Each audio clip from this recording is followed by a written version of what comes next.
अस्सलाम वालेकुम दोस्तों। आज हम बात करेंगे चीन के जदीद और खफिया तैयारे जे 35 स्टेलथ फाइटर जेट के बारे में, जो मुस्तकबल में आलमी फ़ज़ाई क़ुव्वतों का नक्शा बदल सकता है। जय 35 का तारुफ।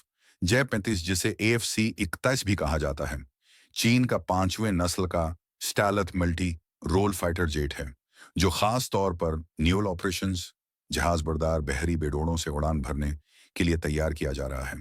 अहम खसूसियात: रीडर क्रॉस सेक्शन RCS इंतहाई कम, ताकि दुश्मन रेडर पर नजर न आए। ड्यूअल इंजन डिजाइन, ज्यादा थ्रस्ट और survivability.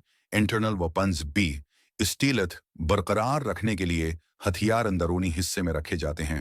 Advanced avionics and AESA radar, दुश्मन की जल्द शनाख्त और target lock carrier capable design. चीनी नेवी के जहाज़ों पर लैंडिंग और टेक ऑफ के लिए खास अंदाज। टेक्निकल स्पेक्स: मैक्सिमम स्पीड तकरीबन मच 2200 से ज़्यादा किलोमीटर फी घंटा। कॉम्बैट रेंज तकरीबन 1200 किलोमीटर। सर्विस सीलिंग 16,000 से ज़्यादा मीटर। थ्रस्ट 2 WS-13 या नए हर WS-19 engine after burning turbofan.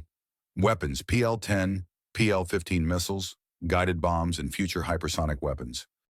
Jadid technology: helmet-mounted display system, fly by wire, flight control low, observable composite materials, infrared, such और track IRAST system, जो theta five की अहमियत। ये तैयारा चीन की जानिब से अमरीकी F-33 के मुकाबले में बनाया गया है। पाकिस्तान के मुस्तकबल के फ़ज़ाई मंसूबों में भी J-33 की मुमकिना शमूलियत पर गौर किया जा रहा है, ख़ास तौर पर नेवी वंग के लिए। दोस्तों, J-35 न सिर्फ चीन की टेक्नोलॉजी की तरक्की का निशान है, बल्कि एशिया में ताकत का तवाज़ुन भी बदल सकता है। और ख़ास बात यह है कि पाकिस्तान जल्द चीन से J-85 तैयारे हासिल करने वाला है, जिसके बाद होगा हमारी फ़ज़ाई सलाहियत में गैरमामूली इजाफा होगा। क्या आप समझते हैं कि पाकिस्तान को भी J-35 के हामिल होकर क्या मौके मैसर आएंगे? नीचे कमेंट्स में अपनी राय ज़रूर दें। पाकिस्तान जिंदाबाद। पाकिस्तान एयरफोर्स की शानदार कामयाबियां कायम रहें।